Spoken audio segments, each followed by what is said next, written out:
Hello and welcome to Dom and Dragons, the podcast where Helpful Go Gaming plays Dungeons and Dragons with Dominic Monaghan. I'm Andrew Gilbert, but tonight I'm your friendly neighborhood dungeon master. And I'm not alone. With me, as always, is the unbenevolent dictator of Helpful Goat, Galway, playing the turtle druid McKeck Tumbledown. Hey, everybody. Lena, playing the Azamar warlock Elifire. Hey. Adam, playing the Bugbarian Connie Demure. Greetings. And of course, Dominic Monaghan playing the halfling monk, Cryon Fane. What's up, friends? It's roasting hot in my house, so I might be extra specially fun grouchy tonight. Okay. Yeah. Good to know. Yeah, thanks for the warning. Mm-hmm. All right. So quick scheduling announcements from Galway, I believe, first. Yeah, so we have, of course, Dom Dragons tonight. Tomorrow night, we have Spire, which is DM'd by our friend Elise. It's been a really fun story of some residents of sort of the lower city trying to fight against the powers that be. And I believe that'll be starting at 8:30 p.m. Eastern. On Friday, we're going to have Tear Beyond the Doors at 9 p.m. Eastern, which is continuing our campaign on the Helpful Go Presents side of things. And then early next week, we're probably shooting Monday, but we're going to be aiming to have the first episode of Goat's Eye View, which will be a Behind the Goats with Lena and myself, talking about D&D, the impact it's had on our lives, and answering questions that people have sent to us in the Discord. Behind the Goats is just the best name by far. It was the first name we came up with, and the best for that. Awesome. But it sounds like we're transitioning to Goat's Eye View, which seems more professional. Which I like that. It's also Goat's Eye View. One of the segments it can have is Behind the Goats. Yeah, I like it. Yeah. Cool, I dig it. Sweet, thanks. All right, so we are live right now on Twitch, which means you can ask some questions. We'll try to get to them for those playing right now, but we don't always watch Twitch, and we do kind of get enthralled in the game itself at times, so try not to feel bad if we don't get to it. But we also have an amazing community of regulars who can answer most questions and about us or the game itself and can lead you in the right direction. We are a Twitch affiliate, which means you can cheer and subscribe to us, and anyone who has Amazon Prime, you can subscribe for free through Twitch Prime. It's super easy to get those accounts linked and set up.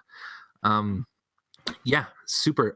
This is technically a live podcast recording session. So what you hear tonight will be on Twitch for a bit. We're going to export it to YouTube, but then we're going to have an edited version for the podcast itself.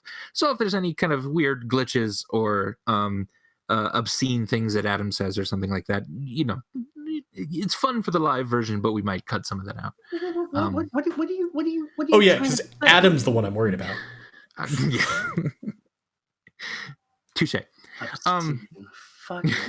Couple big thank yous to Sam Winnie, who wrote the theme song for Beast of Burden, which is amazing, and to Monty at Miraculous Monty on Twitter for the character art, which has been awesome. Do we have some supporters shout outs? Yeah, over the last few days we've gotten follows, which we want to give big thank you for, to Daydreamer K, McGeen Kinzel, Mashin, Ava the Lemon. Thank you so much for the follows. We super appreciate it.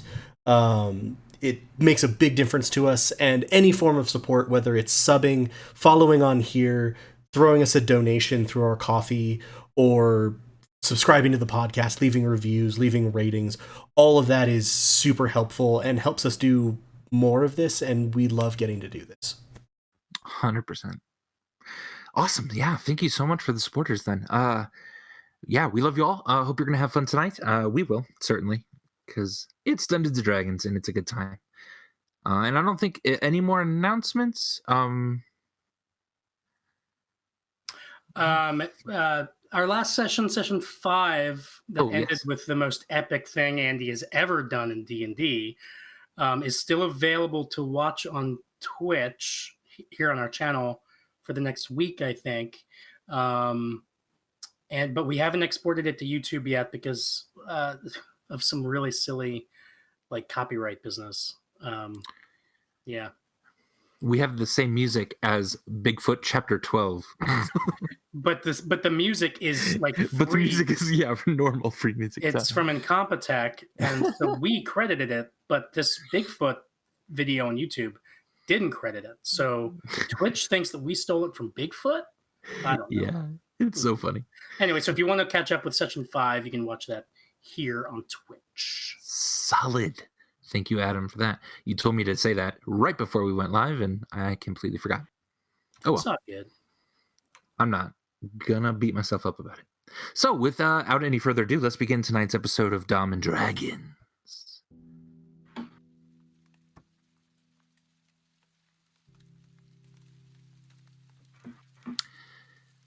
Welcome back to Burden, a muddy spot under the boot of the Goholian army. If you have a sword, you best know when to draw it. If you have money, you've already left. And if there's someone you trust in this forgotten place, you hold on to them. We're all just trying to make it here, and maybe we ain't looking too close about what you gotta do to be good in a place like Burden.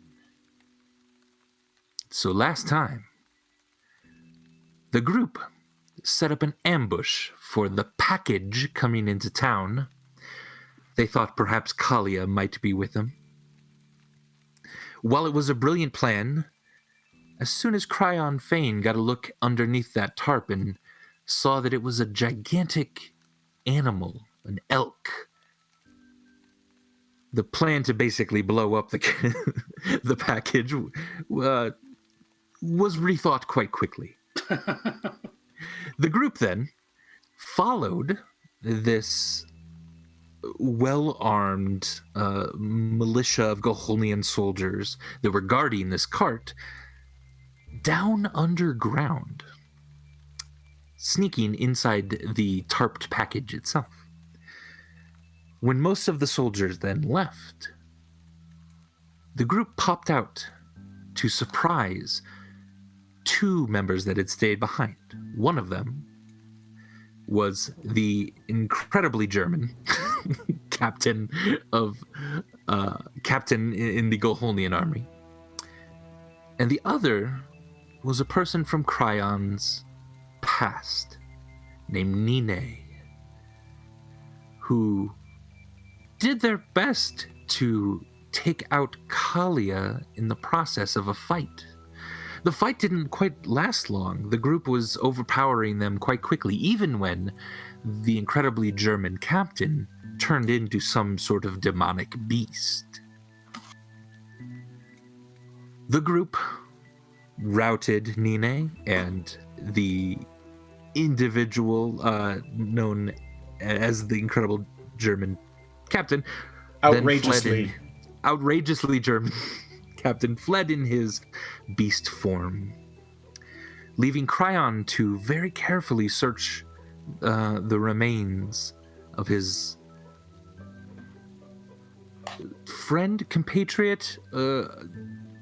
Relationship is still fuzzy.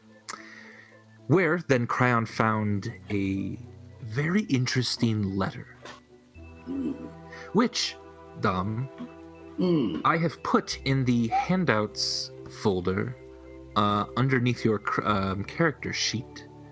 I saw that. It is Nine's hidden letter. And you at any point can peruse that. Right now, you're the only one that can see it.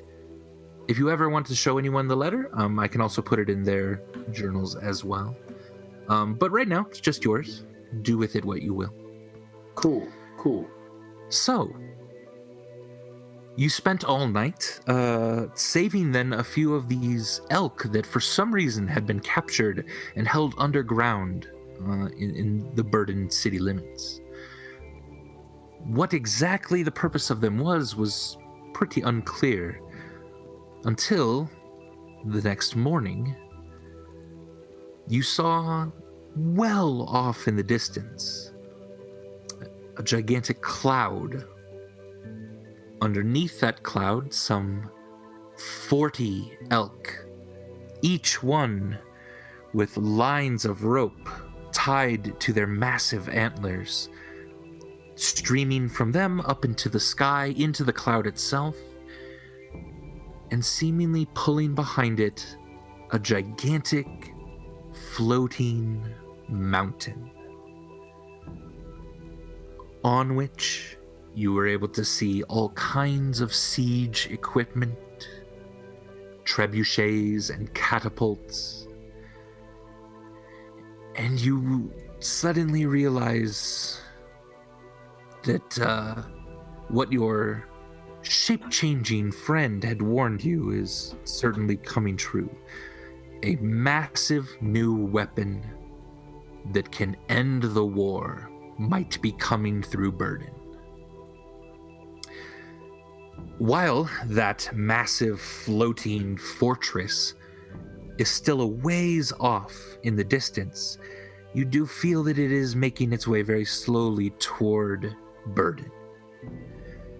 And perhaps the elk that were captured would be added to that mass of elk underneath that were pulling this thing.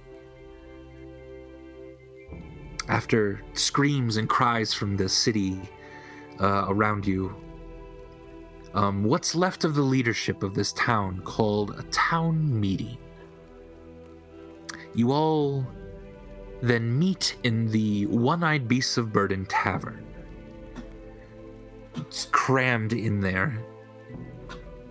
It is hot at this point, steamy in this place.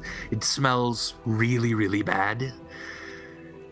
And right now, there is no real leadership necessarily, though the acting town mayor, who is really more of a puppet for the Goholian army during their occupation, has now gotten up and is trying to ascertain the mood of the room, if you will. And you hear shouts of, "What are we going to do? What are we going to do?" And a few answers here and there, one of them coming from the goblin with the two wolves. And he says, "We need to fight it. We need to blow it up. We need to destroy that thing in the sky. That's where the birds are supposed to be." And then others, of course, say, No, we must leave this place. We must exit as quickly as possible, save what we can remain." And then Rosie stands up. And immediately just a hush falls over the crowd as she stands there. She then looks to the back of the room where the four of you are standing and Cryon on a tabletop so that you can see. And she says, "I don't know about the rest of what you think, but I certainly would like to hear what the beasts of Burden have to say." And at this, the crowd turns to the four of you. Even Grom himself, the shape changer. Even the mayor, Bramblepelt, who is a very, very large brown tabaxi. Bramblepelt. Bramblepelt. Connie hates Bramblepelt, right? Connie hates this guy. Yeah. Their paths might have crossed before. Certainly. Are we the beasts? That's offensive. We're just saved these guys. We called ourselves that. We called ourselves the Beasts of Burden. Hang on, I retract that statement. We are Bob. Bob. Cryon he's received a hit on the head and his memory has gone a little jumbled. Just for a second. It's back now. All good, yeah. There's been lots of celebratory ale being passed around, so... Right. Certainly, yes. People have bought you drinks, like, nonstop since you've come in here.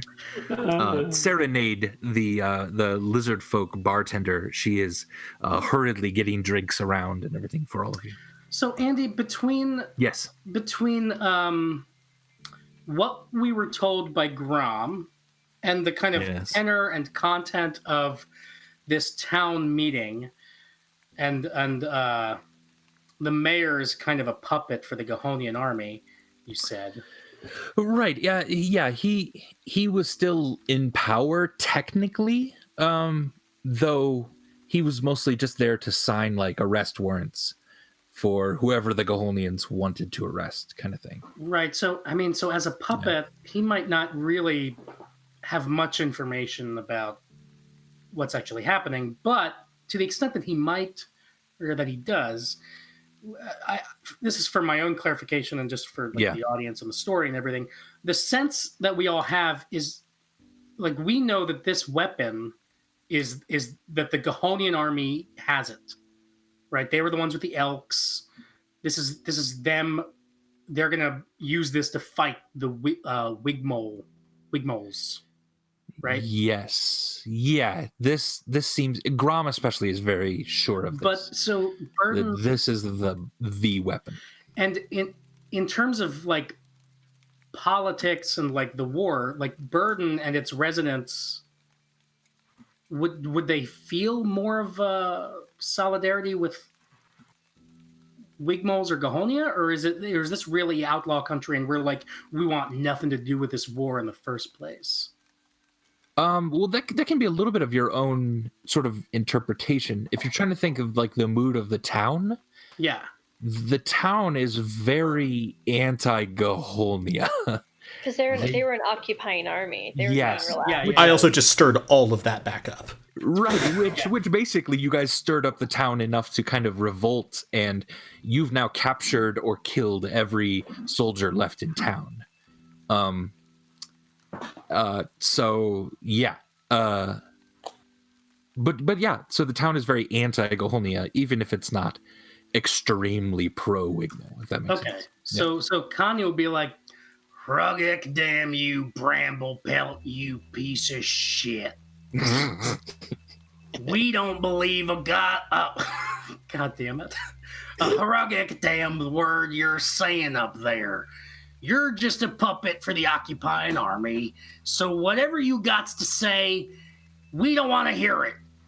Get out of here. Get out of Dodge, or the beasts of burden will kill you. Also, Rosie, I don't really know. I know that you're. I said like everything he just said. Is he frozen? Lena, you're frozen. I frozen? I'm hearing both of you just fine. I know, Rosie, you just asked a question, but I've been sitting here with this rage about bramble pelts this whole time. I just had to get that off my chest. My bugbear, hairy chest. Okay, that felt like a slightly unnecessary detail to throw in at that point, but as you will. It seems to me that Burden is our town. It may not be much, but it's ours. My family has lived here for generations, and I like it here. But people are the most important. I don't know what that thing is. I don't know if it's coming here. I don't know what it's doing. But I think that it should be up to the people to decide. Do they want to leave? Do they want to stay and fight? Mr. Goblin, do you have a name? We keep seeing you. They call me Can of Worms. Your parents must have loved you. I think I ate my mother. Oh. I was very young. And if we ask, it'll be a can of worms. I'm okay. Do you prefer Mr. Can or Mr. Worms? Oh, call me what you want. I'm fine. Mr. Of. Okay, what you want. Of. It seems a fair point with the explosions, etc., but aside from your fixation with the birds being in the sky, do you have any solid sense of how we could do any damage to that generally? I have suggestions. I have so many suggestions, but we should hear his too. Oh, I don't know what it is or how to bring it down. But it's unnatural, see? A mountain shouldn't be in the sky. It should be on the land. It's unnatural. I dislike it very much. Fair enough. Okay, so my suggestion? Do you want to hear it? Do you want to guess? Do you want to guess what my suggestion is? Does it have anything to do with fire? Explosions? Yeah, exactly! You guys know me so well by now. Bingo.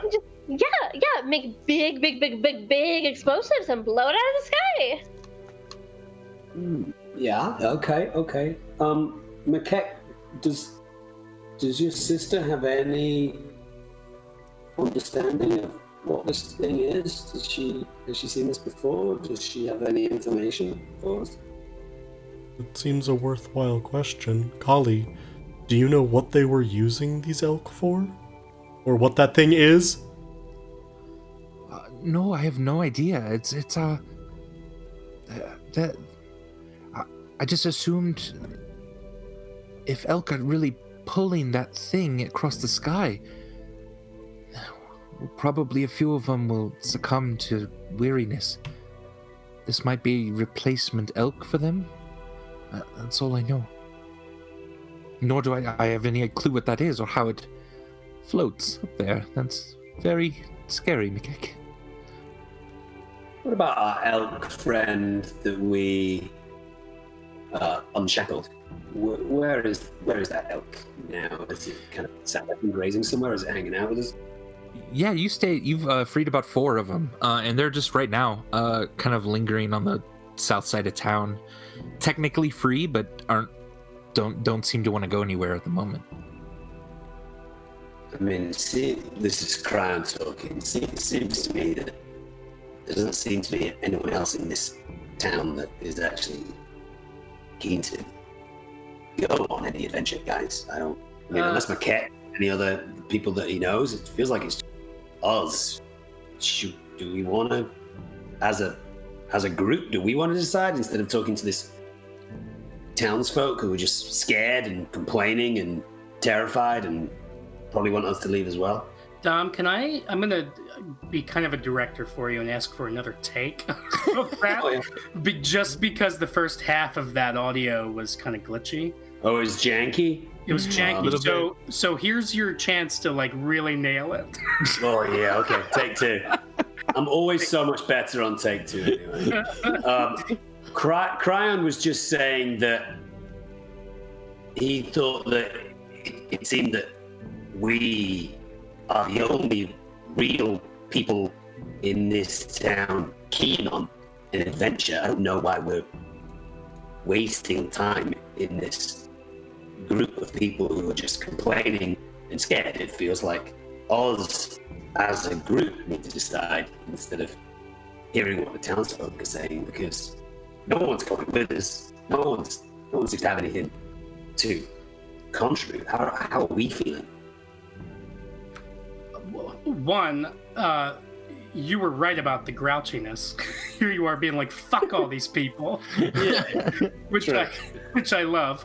2, that audio is still a bit glitchy, so I might ask... On the part when you delivered the line. When you were talking about weird. it was all totally fine, and then you started delivering a line and it went right off a cliff. That's not an acting choice you're making, is it, Dom? Like, No, it That's a really isn't. impressive one, if so. I also want to say. and I wish it was. I might You could try to go out of the cancel or disconnect from the call real quick and then come back in. I think you were off video, so why don't you disconnect from the voice channel and come back in, and we'll see. Okay. That. So you guys just entertain yourself. Yeah, I'll keep going. Connie will be like, I don't know why Cryon sounds all weird like that. He must have some kind of thing in his throat. Cryon, you try clear your throat or something, and then reconnect to the town hall meeting. But I don't know. Maybe we should just make the decision for ourselves. But also, we did just kind of stir up this town against Cahonia, or Mikek did. Here's a question. Where's Kalia? Did we talk to her? Who's Kalia and who's Rosie? I'm having trouble keeping track. I literally just talked to my sister Kalia. You get Kalia's. All right, and she's different from Rosie. Yes. Yes. Rosie is Elif's friend, yeah. All right, hey, Cryon, you cleared your throat yet? Why don't you talk for us, and let's see how you sound now. Yeah, you tell me. How's that sounding? Does that sound Oh, it good started to you out guys? so promisingly, and then Serenade! Serenade. Get him a glass of water or something. I'm not. Has it got worse? Is it worse? It might just it might get better on its own for a while, and It just kind of comes in and out. which is part of the game. Yeah. So next time, if you can try talking again, and then the next our step 3 was if it keeps being weird, like maybe disconnect from your Wi-Fi and reconnect. But I don't want to rush us into that necessarily. It seems like it sounds good at the start and then gets worse. A little bit, yeah. I mean, no big deal. Yeah, we can have you disconnect real quick and then come back in with your internet. I'll do that. Let's see how we do. Okay, all right, cool. Yeah, let's do that. So, hey, everyone. I'm on this time now that this is happening. Yeah. So, any questions or anything in the Twitch? No, questions are when you disconnect. A chance to. Yeah, you don't. What do we normally do? You don't get to do that. You don't know. You don't get to co-opt when you're. Yeah, when Dom is having technical issues and your dog hasn't disconnected your router. This is like the principal coming. This is like the principal coming into teacher's lounge. Not allowed. Yeah, I'm pretty sure I'm the leader here. So, yeah, give us your questions. What are you thinking? Anyone want to know anything? Has anyone seen? I'm an open book. Mystery Science Theater 3000: The Final Sacrifice. I don't think I've seen that one. I've seen the one about no springs. Sam. Yes, Sam, no we are just dragons now. Is that a real question? I guess we are. It's not really a real question. Where did I get my story from? This story? I don't know. I never know how to answer those questions. It just, I started with wanting there to be kind of a Firefly, Dirty Dozen, Rogue One sort of feel between characters. I put a little bit of oh, hey, go find this person's sister in there, and kind of the rest of this. Like, I know some of the major key world events that are happening, because it's happening in my world of Banya. But yeah, the direct story is, I mean, you're kind of seeing it, the creative process of coming up with it. Like, it's certainly not me as well. It's all of us at the same time. Yeah. Ooh, a lot of questions. I like. Got some. What is your favorite book? My favorite book of all time is Dandelion Wine by Ray Bradbury. Close second would probably be Book of Disquiet by Fernando Pessoa. Dom, what's your favorite book? Sorry, just to try to get the sound stuff. Yeah, of course. Hello. How does that sound? Oh. Pretty good so far. Crossing fingers. Favorite book sucks. We'll be mad. You know what? I'm just not going to open Twitch, unfortunately, because maybe that's just giving my computer an extra thing to worry about tonight. Yeah. Maybe. My favorite book is American Psycho. Ooh. Nice. Yeah, that's a good one. Like I said to you guys at the start of us chatting, I have a MacBook Pro, 2012, 13, and it is hot right now. Hot to touch. Hot. So I think maybe it's just running a little hot. So sorry, everyone in the Twitch chat, but I'll try it again next week. But I'm just going to stick on this. Cool. That's cool. Yeah, we can pass along any questions that people might have for you. Or something. Cool. Lena, were you about to answer what your favorite book was? I'm sorry, I cut you off. Yeah, because I was gonna get all nerdy. My favorite book series is The Wheel of Time by Robert Jordan, and it's the best series I've ever read. And they're making a TV show that I think is. They are making a TV show, yeah. Oh. Yeah. Have you read The Amber Chronicles by Trent Zelazny? Or is it Roger Zelazny? That's kind of, if you like The Wheel of Time, that's similar. You dig it, Lena. I'll check it out. Yeah, The Amber Chronicles. It's really good. They're making that into a TV show. Everything's maybe made into a TV show. Yeah, I know. Other D&D inspired games / have we tried Pathfinder? I've never played Pathfinder.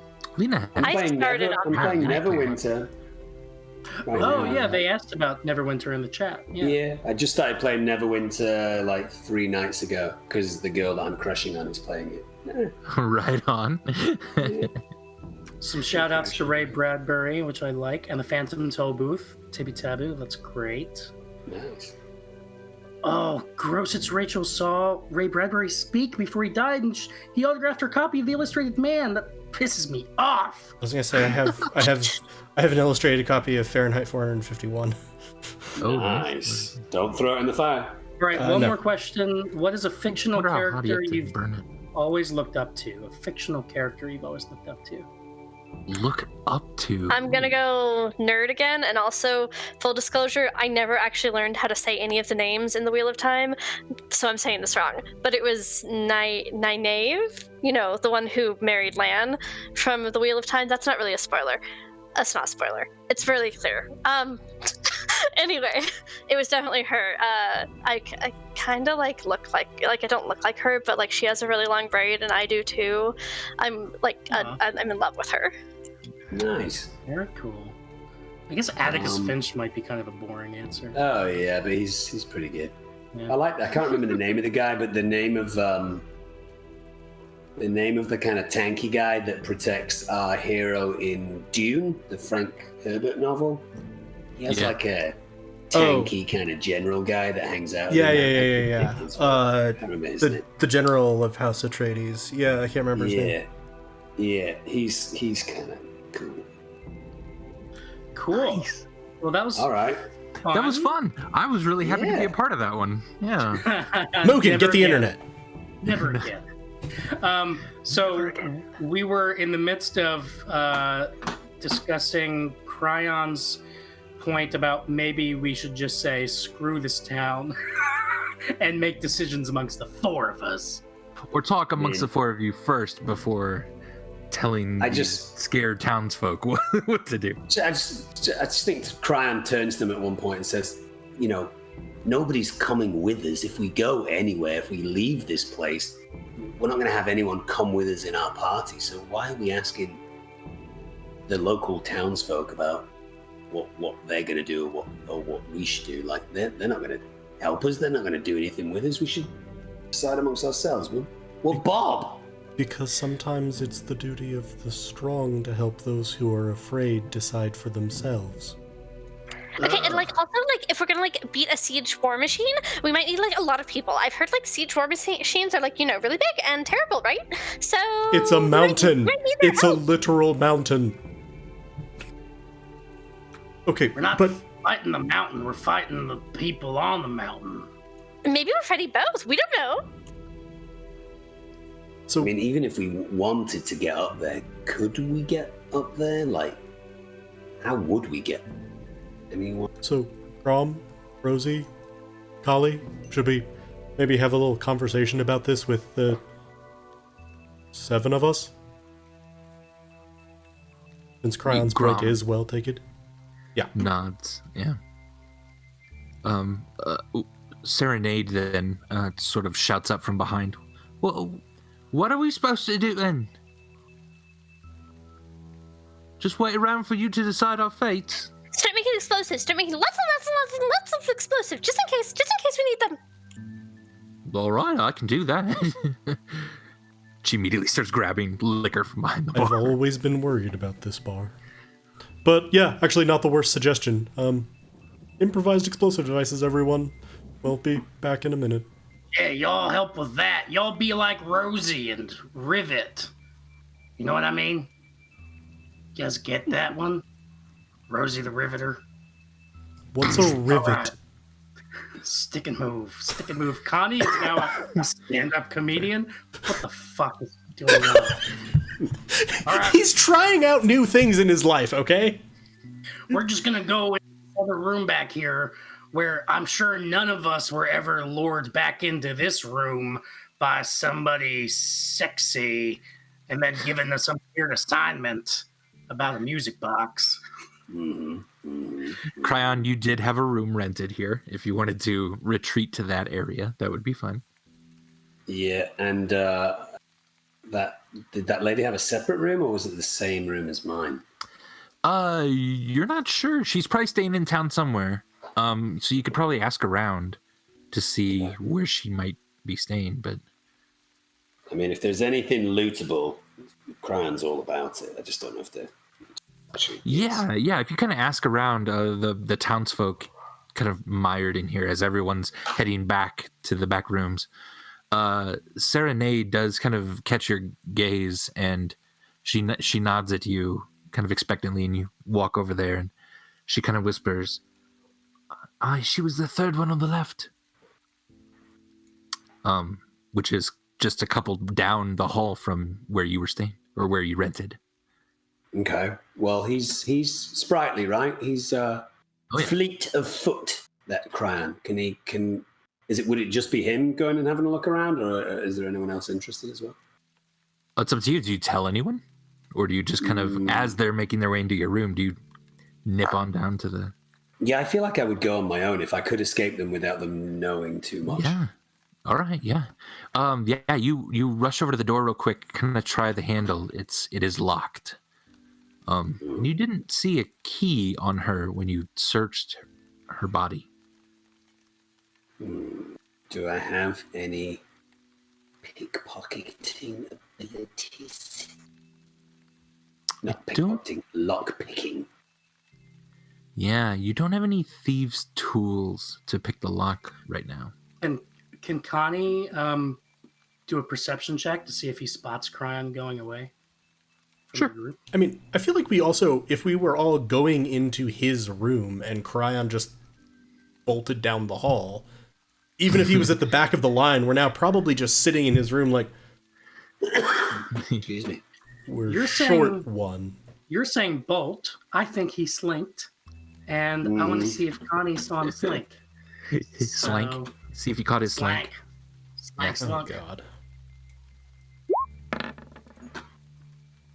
14.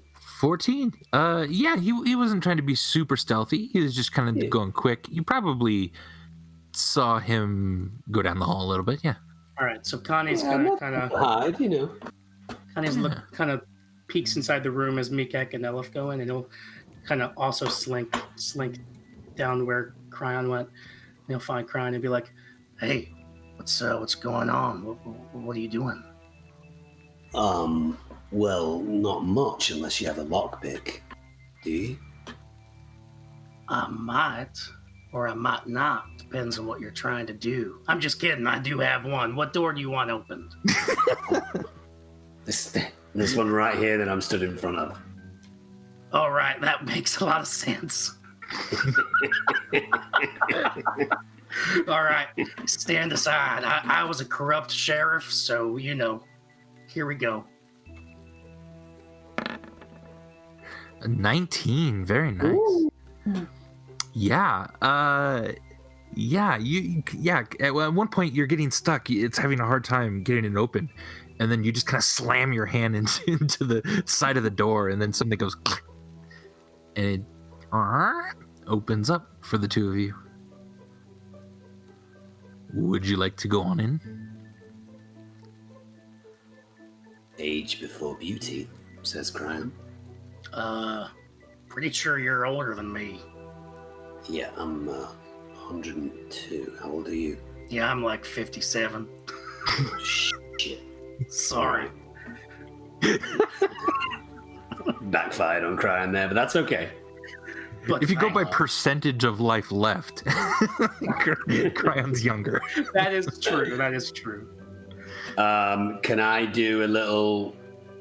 What would that be, like a perception check, a safety check to make sure that the room has not been rigged or there's nothing hectic going on? Oh, yeah, give me an investigation check. Galway was sitting slowly, I shaking back and Galway. forth. 13. Interesting. Let me check my notes. With a 13, yes, you do. Just barely. You were about to. You kind of look around the room. You don't see anything rigged up. There doesn't seem to be anything very obvious. And then you kind of start to go into step, and just something in the back of your head just kind of triggers.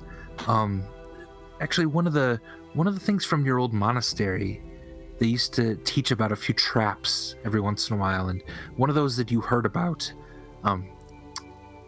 you start to kind of look around at the very base of the wood, and underneath one of the wood, you see one of the nails has been recently kind of kicked up.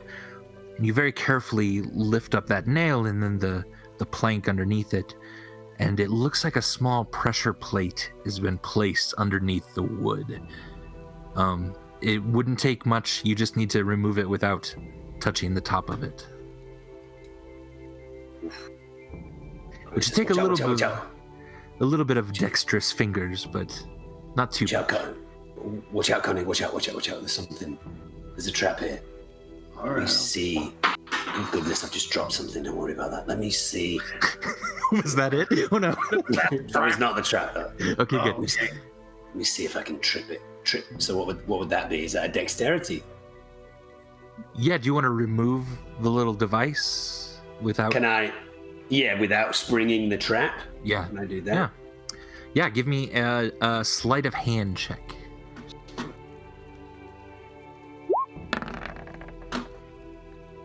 Nice, 16. Yeah, very good. Yeah, you're very lightly and slowly bringing up the device.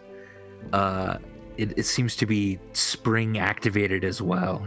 And yeah, you bring it up, take out one of the springs, and it should be now deactivated completely. And you kind of set it down. In fact, you kind of handled this so well. You now have a trap that you can set up at some point if you'd like as well. You get how this mechanism works. Nice. Like that. Nicely done, Brian. Let me ask you something. Whose room is this?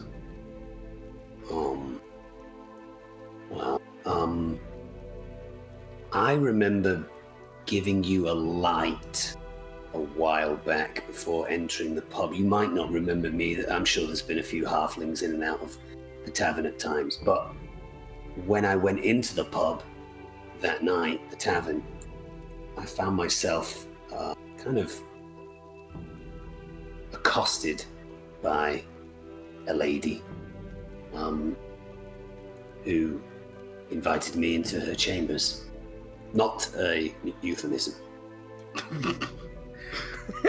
I don't know about you, but that sounds like a pretty fun accosting. You know what I mean?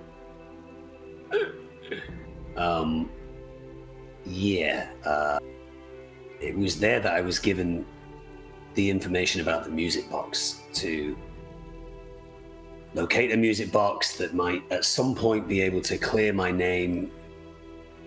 A time in my past where I was associated with a house of worship, let's say. So my motives here are a little selfish, to be honest, but I'm just hoping that maybe I might be able to ascertain a little bit more information about this. Hey now. person. All right, now wait a minute. You're talking about a woman who invited you into her chambers. This isn't the same woman that we saw down underneath the town last night, is it?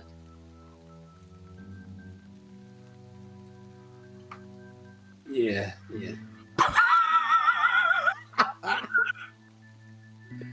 I'm not sure if Cryan entirely trusts Connie Yeah, fair enough. Yeah. 100%, you know?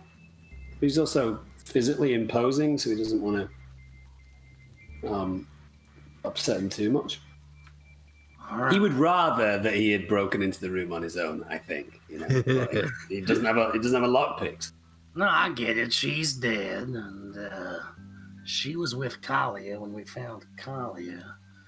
I'm just trying to put all these pieces together, that's all. But hey, yeah, if you want to steal... No, look, I understand. I don't want you and then possibly Maquette to think that I, in some way, am associated with this woman who obviously harmed his sister. You know, we've only all just kind of started to get to know each other, and it's complicated. You know, it's complicated. Yeah, it's complicated. But you know what? I'll just say this, and then I'll let you get to your business. I was a corrupt sheriff, but I wasn't a dumb one. And if you ask me, the fact that we found Kalia at the same time as we found that woman, I don't know, some strange business going on here, and I doubt that Tortoise from Tortoise and the Hare myth is too dumb to realize it. So anyway, I'm gonna go hang out in your room with them, and I'll just let you do your thing. How's that sound? I appreciate your candor. Thank you. Yeah, no problem. And you're sounding a lot better ever since you got your throat cleared. Good job. Thanks. All right, and Connie will go and join the others. That one was legitimately insulting. All right, Cran, you are kind of left alone. It's a very, very clean room. This is the room of a person with an incredible amount of discipline. The bed is made. There's no dust. Even for a room that isn't permanently hers, she kept it very particular. Yeah, it's kind of sparse, but she set a trap, which means there's a reason that she either wants to know that someone came into her room, or if someone comes into her room, she wants that person to be harmed. So it makes Cryon, I assume, feel like there is something in this room, potentially. Yeah. There's not like a search. Yeah, you can give me another investigation check. Oh, of course. This is one it's kind of looking through like the drawers. There's a small chest at the end of the bed. 19. Damn. Sorry, Dungeon Master. No, you're great. You're awesome. Yeah, Cran, you just absolutely kind of know where to look. This is someone that, while you didn't know personally growing up, they grew up in the same circumstances as you. And you just immediately think back to when you were young, and if you wanted to hide something from the masters, the inside of a lot of chests that are lined with felt are just a really, really nice place to like hide a little extra something there. And you feel then the small chest at the foot of the bed, the back of the chest kind of slopes outward further than it really needs to.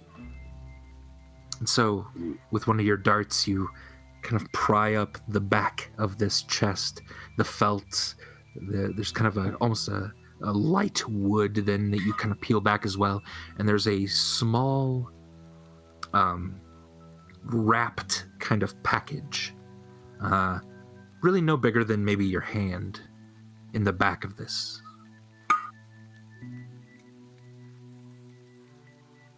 Okay. I would think Cryon would open that. Okay. You unwrap it. It was wrapped very cautiously, very purposefully. And you see in your hand what an object that was only given to the most promising student of the last 3 years. It is the oceanic ocarina, a musical instrument that is supposed to have magical properties.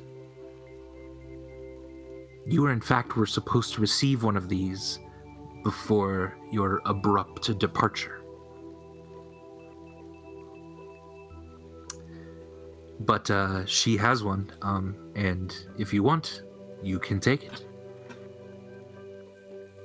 I want, and I will take. All right. This is the first magic item of the campaign, then. Oh, so where does this go on my character sheet? So this can go in your inventory for now. I also just put it in your journal, underneath your name, the Oceanic Ocarina. I don't think that the Ring of Water breathing. Oh no, that's true. That's very true. That's I was like, okay, actually, I more want you to explain to me how that ring wasn't magical. No, you're right. That was technically the first magical item. This is the first one I meant to give. This is the first magical instrument for sure. Yes, very true. All right, so so that'll be in there. You can check that out. It's actually pretty cool. Yeah, can I? Well, I guess Cryon would go back to the party before telling them what he's found, right? Yeah, totally. Yeah. You also found just a little bit of money, about 30 pieces of silver. So I can throw that into there as well. What were Mikek and Elif up to while we were gone? Yeah, I was Connie definitely comes back pretty quickly. searching. I was definitely searching his room. Looking through Cryon's room. Yeah, just not like to steal anything, just like Yeah. curiously checking everything out. Do I find anything interesting? Yeah, he just rented this room right before he left to go find you guys. There's basically nothing in there. All of his belongings he's carrying on him. So give me an investigation check when you first got in there. And as you come in, Connie, you probably have Mikek talking to Grom. Is it Grom or Grom? I forgot. Grom. Grom. Talking to Grom going, so he's totally breaking into that one lady's room, right? I mean, it's his room, so yes. And this is actually, I forget now. So in the last session, was it only Cryon who heard the dying monk lady say what she said about, or did Mikek hear that too? It was Cryon and Mikek. I heard it you too. were supposed to kill Kali. Okay. Yeah. So it wasn't. But then he also, I think, if I'm remembering right, Cryon shared the letter he found with everybody, didn't he? Well, not yet. According to Andy, right, he has the letter, but we haven't actually played the moment where he shared it with us. I could have sworn he did. Oh, it's up to Dom. Dom, would you have shared the letter with everyone? Do you think? Well, at this point, I don't think he has. But that's not to say that he thinks the letter is private. It's just I don't. Right, I mean, first of all, he's not going to share the letter with the group that also includes the townsfolk because they're not involved. It was kind of in my thinking. This was a question I was going to ask you, Andy. That if Cryon comes back with this ocarina and kind of says to the guys, "Hey guys, I found this ocarina." Does Cryon, the character, know of its magical properties, or is that Dom, the game player? Do you know what I mean? Right, 100%. That's a really good question. In this instance, Cryon knows what it can do because you have been familiar with this item since childhood. Okay. Yeah, you know what it does. You know how it works, that sort of thing. That is not always the case at all. It's Mikek usually took a not. while. Yeah, usually not. Mikek took a while to figure out the magic ring and stuff, and there's these abilities that it can grant Cryon and potentially the party. Does he also understand it in that sense? Because he doesn't know about hit die or things like that. Oh right, yeah, you're right. Yeah, so just the language of that. Yeah, you know that it is essentially used to help people during short rests just get a little bit more of their sort of stamina back, their spirits up, and it's sort of magically laced music that is able to do that. And then Dom, you now know it helps with hit dice and specific mechanical things. Cool. So I rolled a 19 for investigating his room while he was gone. When you first got in there, you saw a couple pairs of kind of muddy boots in here, which meant that there's been people in here. But yeah. Also, the footprints are a little bit bigger than Cryon's. Okay. Also, Cryon doesn't wear shoes. Also, Cryon probably doesn't wear shoes. Yeah. Excellent point.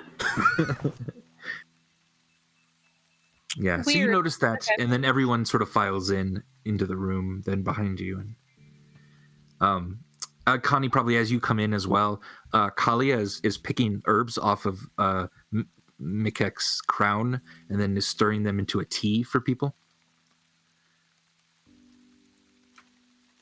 hey, everybody, what non-suspicious things are happening in here?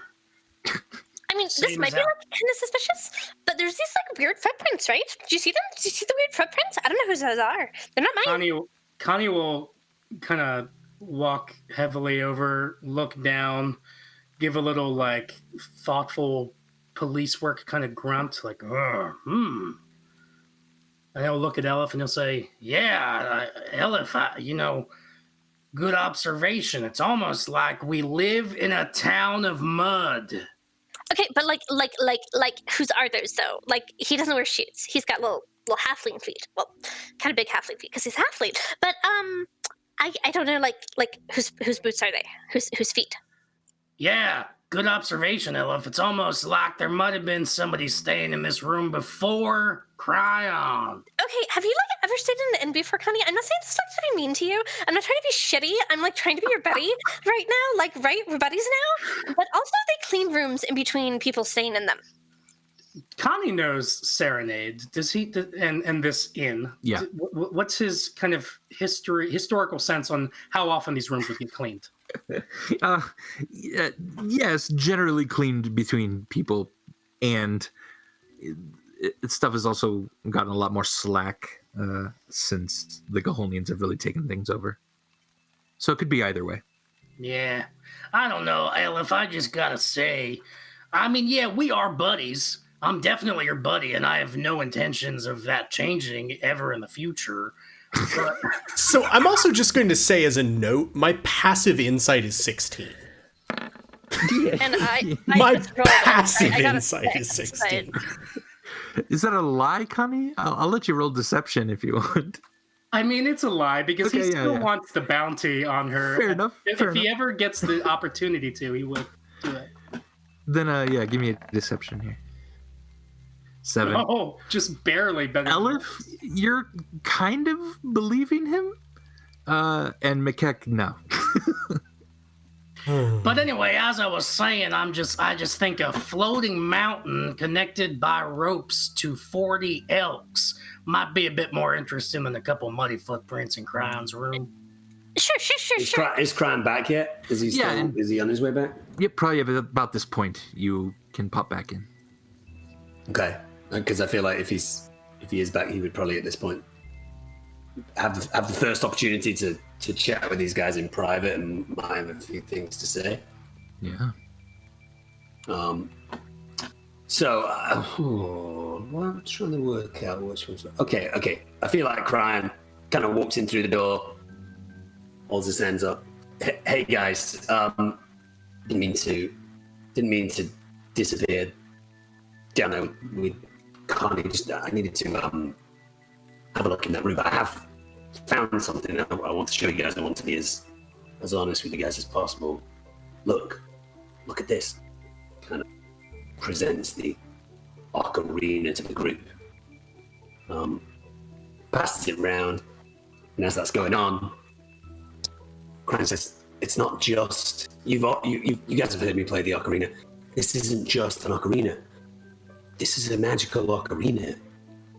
This will give us the ability to be more powerful in certain situations. So, once you guys are done looking at it, I'll take it back and keep it safe.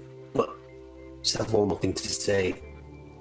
I do have a letter that was on Mine's person, which now that we're away from all these random townsfolk, I'd like to read to you if that's okay." Yeah, you could read it to us. Connie's holding the ocarina and looking at it. He's very uninterested in it. I'll pass it on. Yeah, why don't you read that letter to us? But first, maybe clear your throat again. Was it dodgy again? It was a bit dodgy, at least for me. Man. It knows when you're trying to deliver a longer line of content, and it's just like, yeah, no, That's going a down. Shame. But Yeah, let me turn the video off as well. yeah. If you want to do a take 2 of that, feel free. But it's not necessary if that feels like annoying. No, I'll do it, no problem. Especially if it was incomprehensible. Not incomprehensible, just not ideal. As Cryon passes the ocarina around the room, he says to the guys, "Hey guys, obviously you've heard me play the ocarina, but this isn't just an ocarina. Be careful with it because this is a magical ocarina, and hopefully at some point in the future we can use it to our advantage." How did that sound? Perfect. Yeah. Okay, good.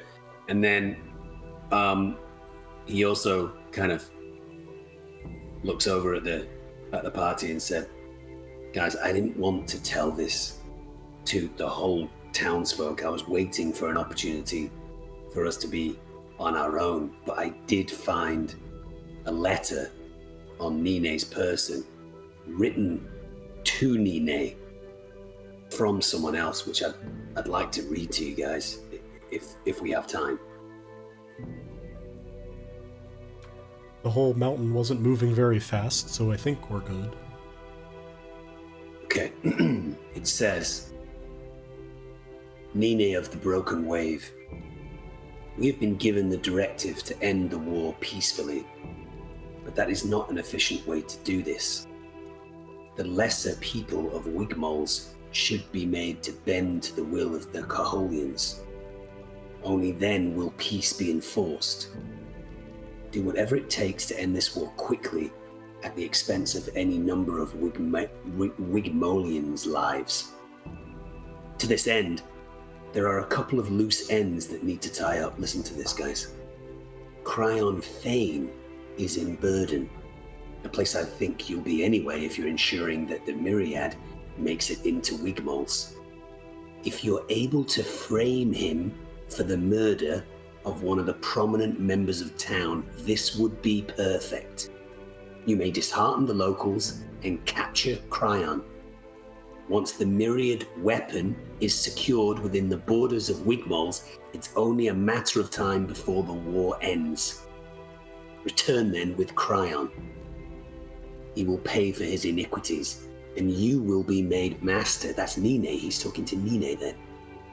Then no one will question our methods on ending the war. We will bring this dying monastery out of the old ways and into our modern times. No more myths of music boxes and acorns. We will protect the rightful people of these worlds through power and not through legends. And look, guys, it's signed Master Iggit. He passes the letter around to anyone who might be interested. I'm glad I killed her. Same. Wait, so whose murder were you going to be framed for? You know, I don't know. It's confusing, you guys, but Master Iggit is someone who was a higher member of the monastery that I was at one point associated with. This is all a huge, elaborate ploy to frame me for murder and bring that monastery into some sort of modern relevance. You guys might not be interested in it, but for me, this is a huge deal. I was trying to clear my name after leaving that monastery in disgrace. They're trying to track me down and frame me for murder. Yeah. Interesting. I need a drink.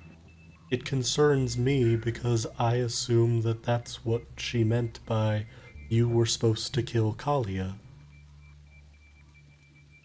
Right. Yeah, that makes sense, McKeck. Well, I, for one, am very happy you did not murder me, Master Fane, says Kalia.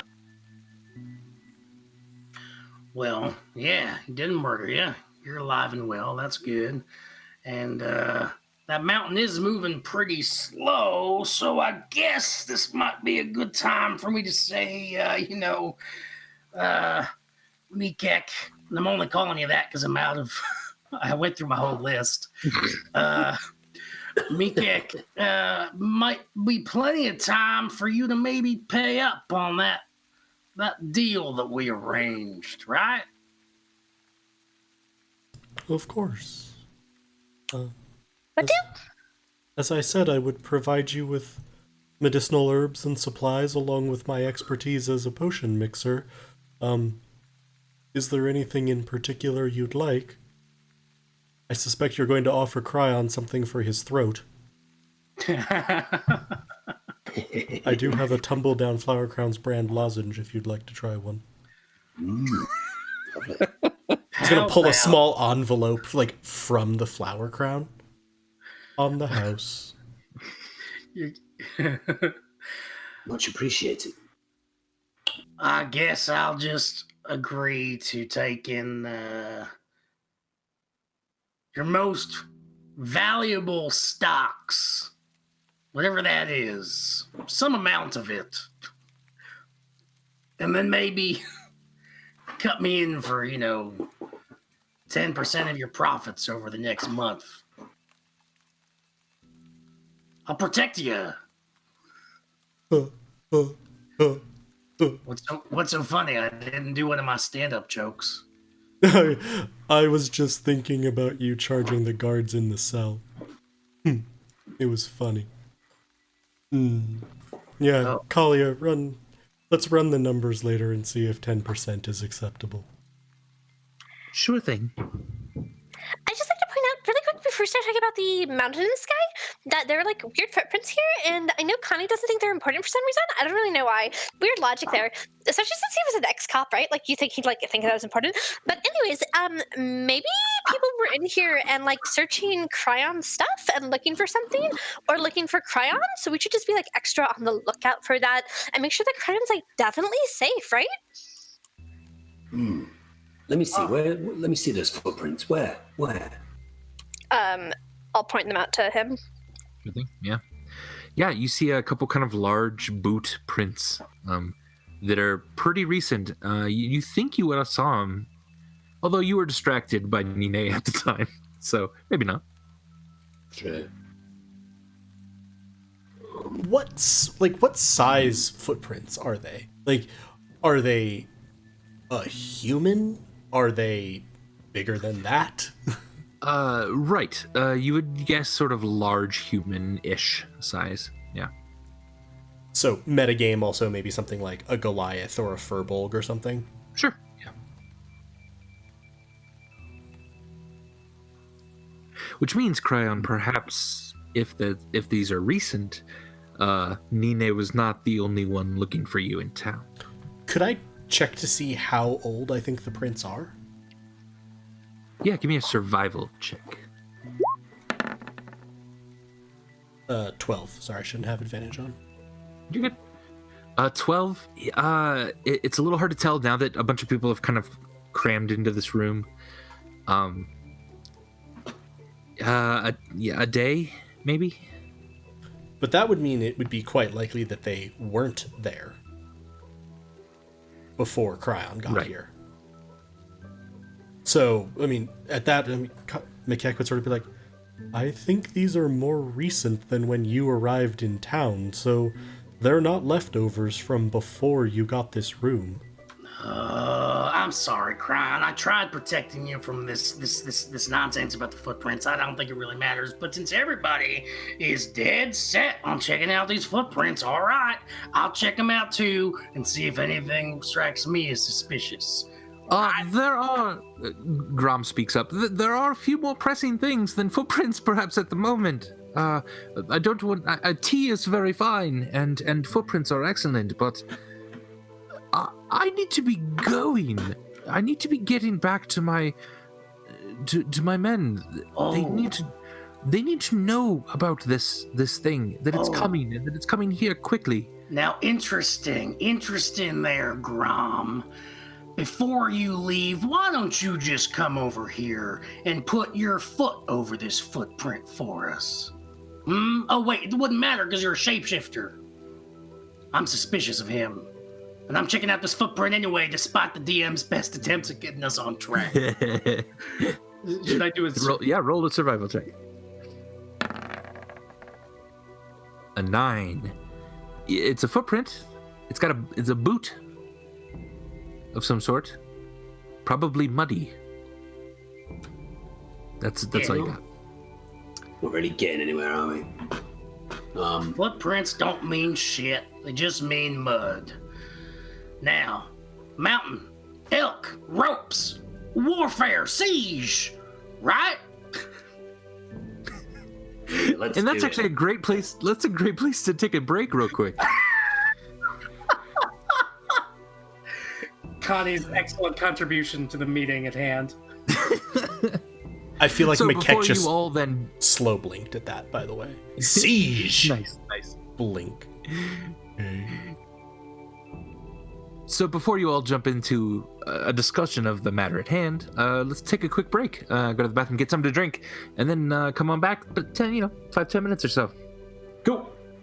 Awesome. Sounds good. See everybody soon. BRB.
Hey everyone, and welcome back to Dumb and Dragons. Our group has huddled into a small dark room in the One-Eyed Beast of Burden Tavern in a place called Burden, while an advancing, terrifying mountain is heading toward them. I think we'll pick it up there. So, Grom was just saying, look, he needs to get out of here. He needs to go. His whole mission here was to learn what was going on, what this weapon was, and then to, tell people he's a spy. And that's what he would like to be doing. But you also have Rosie in here, as well as Kalia, and the four of you. What is it you'd like to do, folk? If you're in such a hurry to leave, at least let us know, what is that thing? I have no idea. It looks like some sort of floating fortress. One that can't be invaded by armies. So, your opinion as a professional spy is that that's a floating fortress? Yes, and I need to tell someone about it. I know why we lost this war. Okay. Like, you don't have any more info than that, or maybe Rosie, Kalia, somebody? Because we have no idea how to deal with it, but we should probably deal with it, right? Yeah. Yeah, it's a flying mountain. I don't know what else there is to know about it. It's beyond comprehension. I need to tell someone so that they could start working on a way to stop it somehow. This surely could end the war. Did they make it? it? Be no more. I have no idea. It's the first time I've seen it. I heard that they were moving a weapon through Burden. That's all I heard. One that could end the war. There's nothing else here except that. You are wildly unhelpful. One, that is true. Two,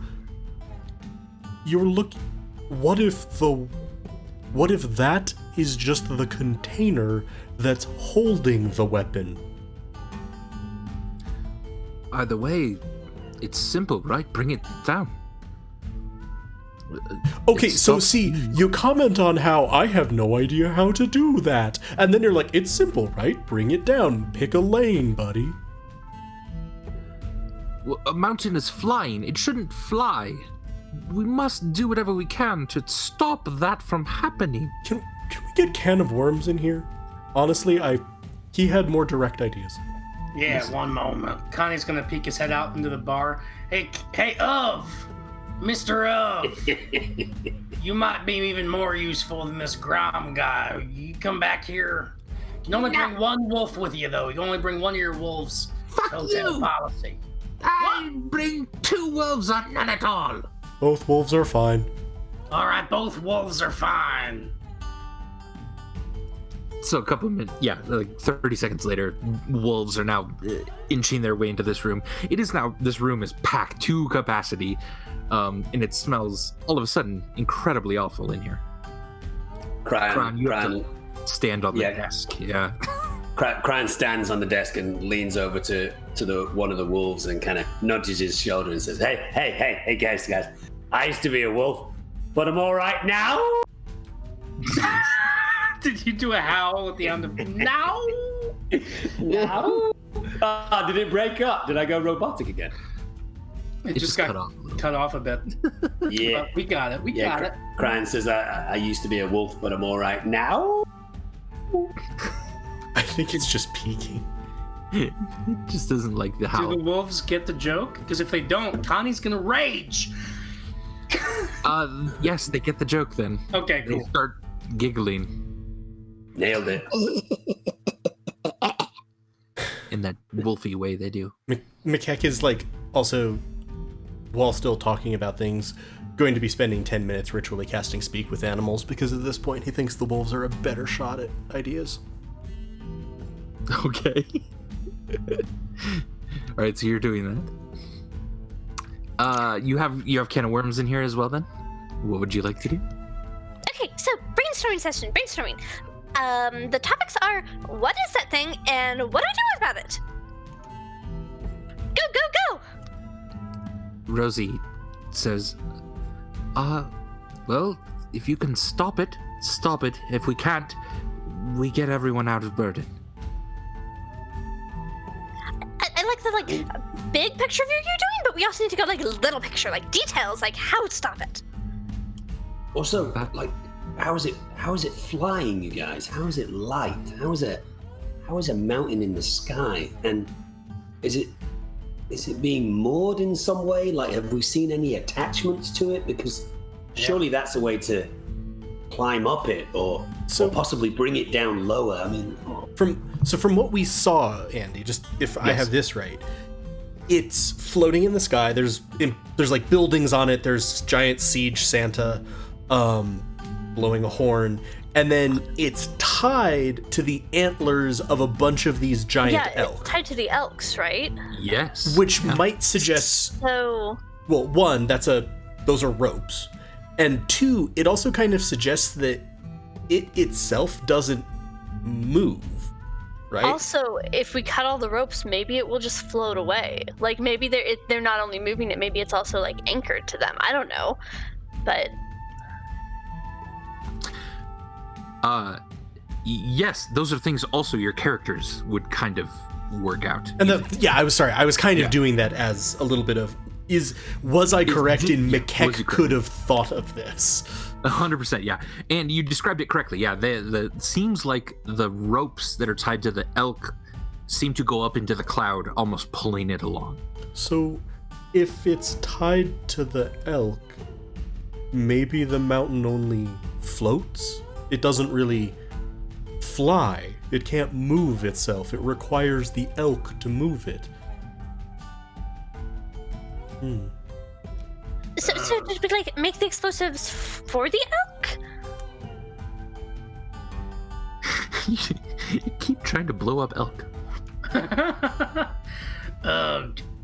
I hate to interrupt this thought flow, which I think is really valuable and important, but I think we all hate the Gahonians about as much as anybody, and I do kind of feel bad that we're keeping Grom here longer than he should, because if there's any way he could help Wigmoles, I don't know, come up with some kind of counter attack or defense against this thing, we should maybe let him go. What do you guys think?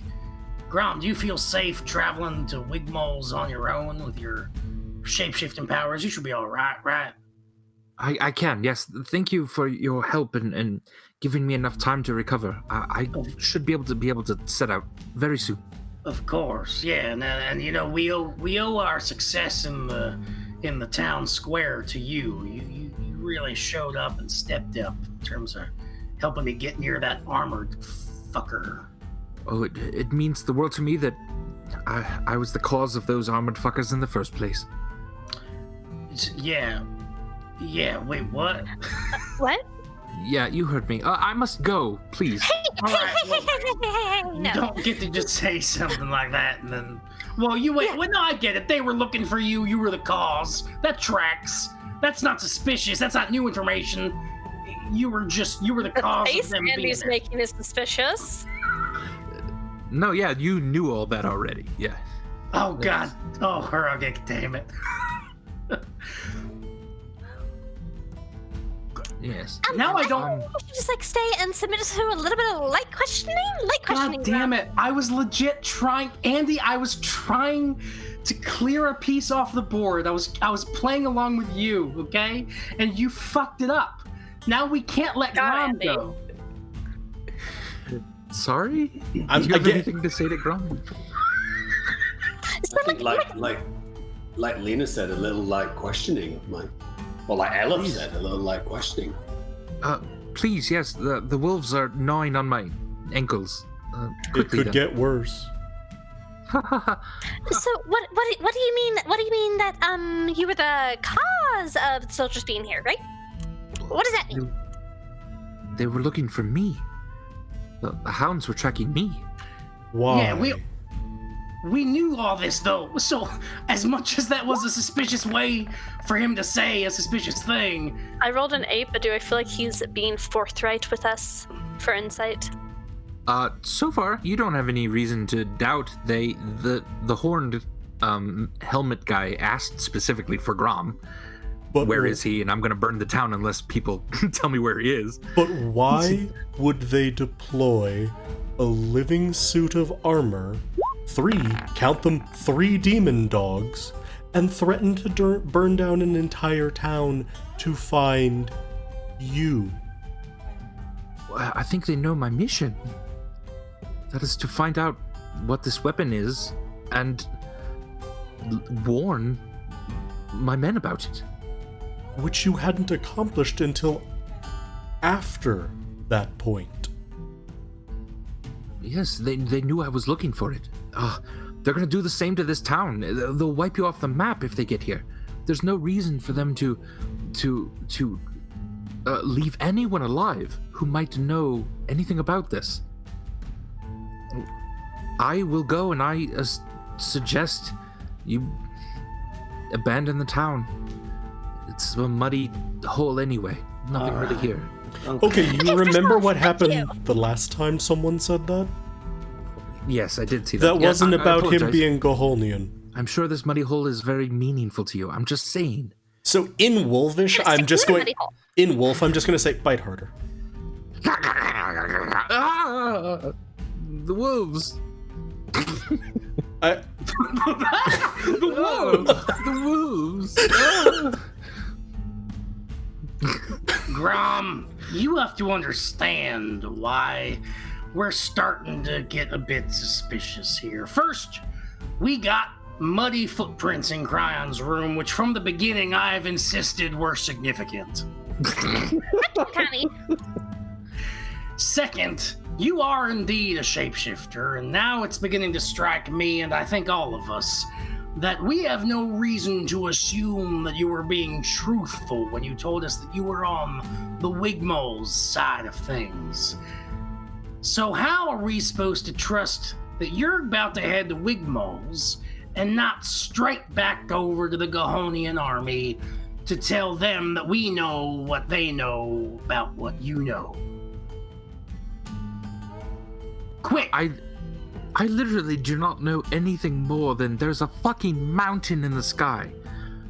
All right, but how about this? That German feller, that feller with the accent, I'm blanking on his name right now. What's his name? That German, the captain. You know. Yes. What's his name? I'm searching my memory. Yeah, it was a little like Goebbels. Oh, Heimlich. Yeah. Granite Heimlich. What was that, Captain Dom? Heimlich. Goebbels. Jesus. Something like Goebbels, but it's Heimlich. All right, now, wait. Now I need to remember. Did we know his name? And is it suspicious that Grom knew his name? No, you knew his name. We knew his name. Yeah. He wasn't keeping it secret. God damn it, I was trying to be clever. Sorry. Do you think that if you went and reported back to your men, there is any support that you all would be able to offer us? I mean, are you trying to... Are you going to try to infiltrate that thing and take it down? I mean, maybe not infiltrate, but definitely take it down. Wouldn't the bombs be more effective if they were planted on it? Oh, hells yeah. So, Listen, infiltrate. If that's the case, I couldn't be of good conscience and leave you to that on your own. Let me go to my men. I will come as quickly as I can with reinforcements. Okay. At least cause a distraction. I don't know. 10 for insight. I really hope we don't fight anyone tonight. I'm really terribly. 16 for Do insight. I think he's being honest about he will leave and then, Elif, for some reason you're just getting a bad sense from this guy. You're just very distrustful.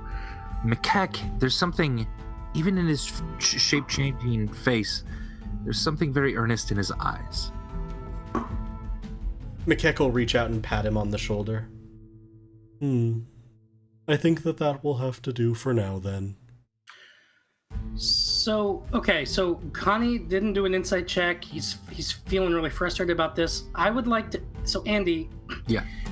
Connie does have the ear to the ground feature. He's in contact with people in Burden and around Burden who might be associated with the criminal underworld. I would like to suggest that maybe he has a contact who he, to some degree, trusts, and maybe has some kind of like ability to communicate with this person, hopefully across some distances, perhaps. And Connie would like to suggest that he would send this associate of his with Grom to make sure that Grom goes in the direction that we are expecting him to, which is either or both, I'm not really sure about the geography, to Wigmoles or to his men. We're in Wigmoles. Yes. You are currently in Wigmoles. It's just occupied Wigmoles. Right, and it's like very close to the border, right? Right, and he said his men were to the north. Yeah. Right. If you want the map up real quick, just to see. So, I don't know if we can quick make up like an NPC. Yeah. That Connie, like an associate, probably like also a former law enforcement of Burden who also kind of got the shaft with Connie, which also immediately makes him this person not trustworthy. But oh well. You know someone by the name of Jasmine Bladewalker, a 44-year-old female drow, who is very good at specifically getting information out. If you suggest that she travel with Grom, he would have no qualms about it.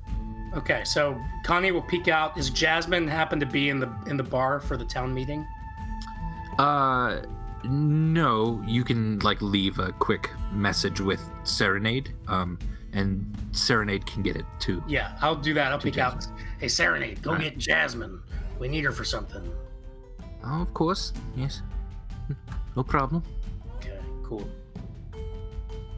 All right. So you step back in then.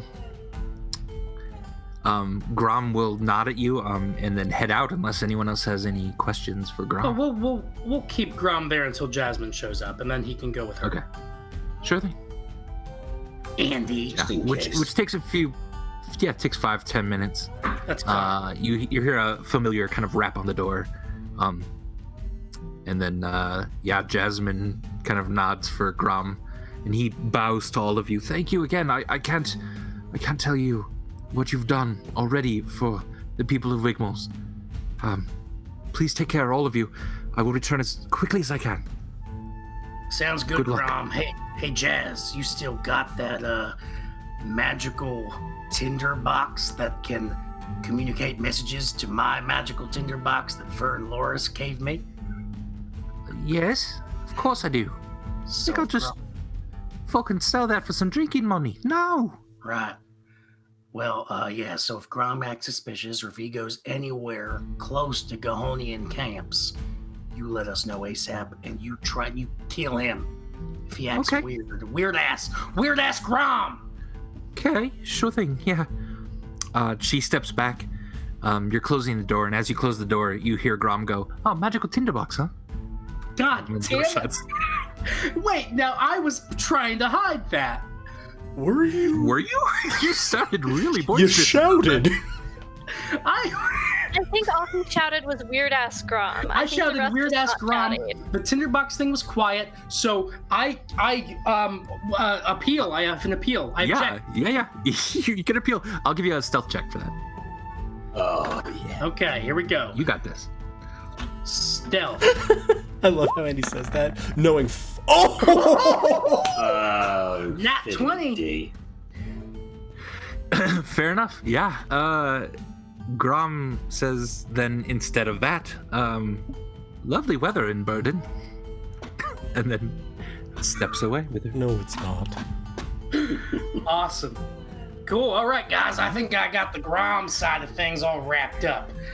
Cryon, what do you think? Do you have any ideas for how we can take down this mountain? It is connected to ropes, to elk by ropes. There's probably some magic involved, if you ask me. For my assessment, there's some kind of magic. There's some kind of magic involved with the flying mountain. Yeah. Also, each of you did see a giant, an actual giant, 30-foot tall person standing on the side, dressed blowing like a Santa giant Claus. horn. Yeah. I remember. Yeah. Hard to forget. I mean, pulling down a mountain, even with a giant and what do we have? 4 elks? 4? 40. 40 elks. Oh, you guys have 4. 40 are the ones pulling the thing, though. Bring down the mountain. Or climb up the ropes. How dexterous is our party? You're dexterous. I'm not terribly. Yeah. I'm pretty dexterous. I can become dexterous things. I'm pretty good with thieves' tools, but that's about it. Sister. It's I think Cryan says I would be willing to climb the ropes if we thought that once I got to the top, I was able to in some way bring the mountain down. I just don't know how that works, guys. But if that's our only option at this point, I could go climb. I could get my Alex Honnold on. You know, it's all free solo. How high are the ropes, Andy? They seem to go up about 100, 200 feet up into a cloud. Yeah.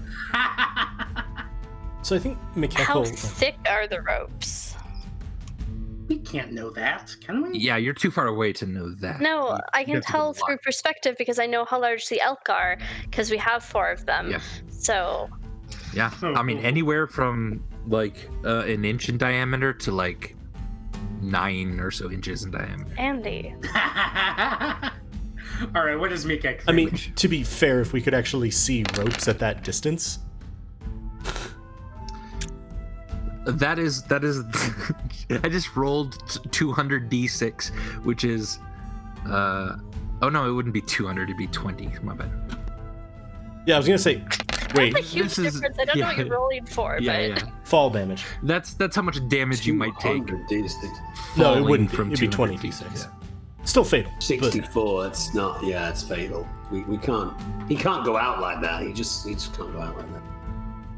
Guys, this is a conundrum. So I'm gonna at this point turn to Kalia. Sister, you spent the most time with them and with the elk. Do you think that they would have any idea of what's going on? The elk, I mean, they seem very connected to the land, but I cannot imagine they would know much about this unnatural thing. This appears incredibly man-made.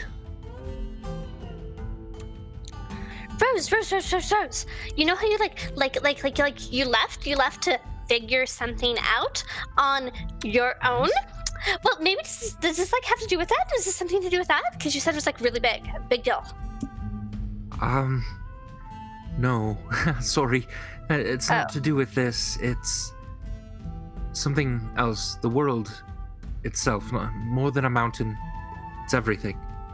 Damn, I was really hoping you had like some info that you hadn't shared yet because Graham is sketchy, so you didn't want to share it around him. Sorry. Do you have any info or suggestions on ways to deal with a flying mountain powered by 40 giant magical elk, though? I mean, there's a couple griffins in the woods to the south. They could help you fly. I mean, Kalia, you know what I'm talking about? Oh yes, no, I do. There are 2 griffins in the fields to the south. I could help try to wrangle them, if that helps. Mikek is just slow blinking at both of them, and you do see his club flickering into shillelagh. Kali, you're my sister, and I love you. Rogik, damn it. Okay, so we could try to fly to it, though they're likely to try to shoot at us. We might be able to try to climb the ropes. We have some elk that seems similar to the elk that they're using, so we might be able to get closer using that. Kalia, do you think the elk are happy pulling that thing, or that they desire their freedom? Oh, I cannot imagine they are happy. No, of course they would desire their freedom. Solid. Might be able to work with that. So, free the elk, and it probably stops moving. Get up to it and blow it up, it definitely stops moving. So I'd just like to suggest really quick, like a solution to the elk problem that doesn't involve flying, or climbing, or getting up there, because we couldn't anymore. The suggestion is that we just shoot fire or throw fire at the ropes, and I might freak the elk out a little. Might freak the elk out a little bit to have, fire chucked at them from nowhere. But we can just burn the ropes.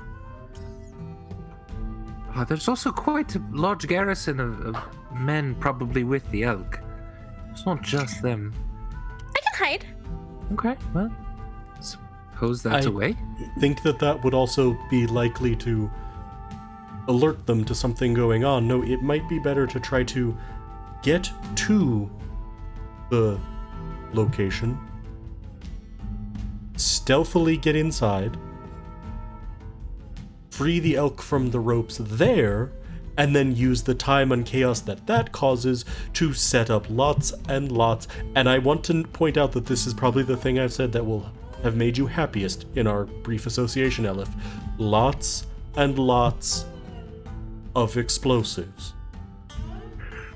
Elif, I have been keeping some of our stores safe. If no one has gotten to them and they're still in town, that would be useful. And by stores, she means specifically some alchemist's fire in barrels. Okay, so first of all, that is totally awesome, Rose. And second of all, you've been gone for 7 fucking years, so I don't know if nobody's gotten to them. You disappeared for a long time. Well, I can double check on it and at least track them down if they've been stolen. I could do that. That might be helpful. That sounds really good. That sounds super useful. So Kalia says, I could go look for the griffins, if that would be helpful. Yes, griffins get us up there, potentially. Okay. Barrels of... Well, no, I didn't hear barrels. I can only assume that her supplies involve fire and or explosions, so those will probably be useful. Do we have anything... Did Gammy teach us anything with herbalism that, aids in the spread of fire? She was really into fire. Some specific oils that first douse on something would certainly spread fire very quickly. I can go make some fire spreading oil. Elif, I might even teach you how to make it. I wonder if Cryon is keen to go with Kalia. Is it Kalia that's going to work with the Griffins or sure. wrangle a Griffin or two? To potentially do like what would you call it? A recce, a sortie, a flyby, a non-committal flyby, just to kind of gain some more information. What are the 3 terms that you just said? Recce, sortie. I think recce is actor industry thing. Sortie, I think, is military. Flyby is Air Force. Yeah, I get a flyby. Yeah. Okay. One of the 3. Yeah. Yeah. Cryon might go along, see if the Griffins seem amiable. Master Fane, that would be lovely. I would love to have you along, yes. Do you know your way around animals well enough? I have some animal skills, I think. Let me check my character sheet. Hang on. Be careful if you're going to attempt anything in view of the people on that mountain. They have siege equipment and guards. I was thinking when we tried to infiltrate, I might use my magics to conceal our approach a little bit. And having a griffin shot out of the sky doesn't help a lot. As you know, Makek, sorry to interrupt you there, Makek. As you know, Makek, I'm only small. If I were to hide kind of in the feathers of a griffin, would that not just seem to them that it's a griffin just flying past them type thing? Well, they are natural occurring beasts in this area. It's like a bird flying by. And you would perhaps be able to get more information if you did that. Are we assuming that the Goholians aren't just going to shoot a bird? Well, there is that. Just saying. Anywho. But yeah. At the very least, we could get them and bring them back, and then we could decide what to do with them from there. I think that would be best. Can of worms, you got anything for us? The birds are the ones that are supposed to have the sky. Okay, you have been the most consistent in your position. I thank you for that. Wolves, you got anything for me? We could chew on it, and chew the elk up. We could eat the elk. I'm pretty sure. I think I'd like to rename that guy from Can of Worms to Piece of Shit. He's still called Ov, though, obviously. McKeck will pat the wolves. Maybe don't attack the elk. They're very large. Okay. Yeah, good idea. Rosie, you're getting supplies. Anything else? Tips? Infiltrating a flying fortress? Well, I suppose we don't know what the bottom of it looks like. It's in a cloud. But if it's a mountain, there's certainly all kinds of caves and passages in there. I don't know if that's helpful. That's true, Andy. I guess that is a good thing to clarify. So there's a mountain, and it's like it's rising out of clouds, so it's more like a mountain, not just a peak, but... Right, its base seems to be resting on the cloud, yeah. Resting on the cloud, but it also looks like Rosie was just saying, we haven't seen what the base looks like. And There would be a cloud that we could potentially fly through. Right. Okay. That's a fair and useful point. That sounds like a plan, guys. Why don't we reconvene back here in an hour or something? At this, both the wolves turn very quickly to the door. Oh, fuck. Just saying. What do you hear? There's a fucker outside. I'm gonna bite him. A fucker. Smells So funny. Connie's been the one who's been kind of in and out of the door to kind of like go past messages and stuff. Yeah. McKeck is going to gesture sort of like with his head for you to open the door, maybe, and that there might be someone there. Yeah, so Connie will pull out his What? pike.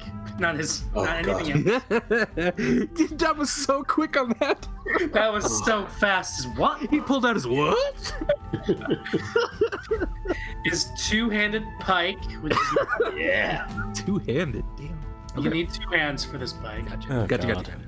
And I'm he's 5. going to You are.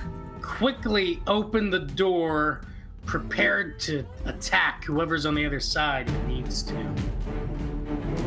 All right. Oh god, the music. You open the door.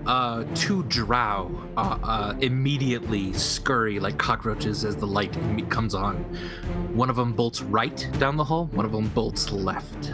I want to use my long limb feature to grab one of them before it gets out of range. Yeah, give me a grapple, real quick. Strength check. Yeah. I am going to enter a. Can I enter a raid? Not before you grab. Yeah, they're gonna be out of your. Oh, of your okay. range All if right. you I'll just that, do yeah. it. All right. Let's see what happens. Okay. Oh no. 5. You grab the back of a hood and it rips as they run. So, ladies and gentlemen, two people that seem to have maybe just heard what was going on. One bolted right, one bolted left. What are you gonna do? In Give Wolf, chase. I'm going to say to them, I'll go after the left, and then in Wolf, with me, Oh fuck yeah! and I'm going to turn into a wolf. Okay. I will split after the right, and I'm also gonna bonus action Expeditious Retreat on myself. And if I can still see them, I'm also gonna action Eldritch Blast them. All right. Yeah. So at the very end of the hallway is a a window. As you dash out, Elif, that person jumps straight out the window, crashing of glass on the other side. But you can run up to the edge of the window and fire a blast if you'd like.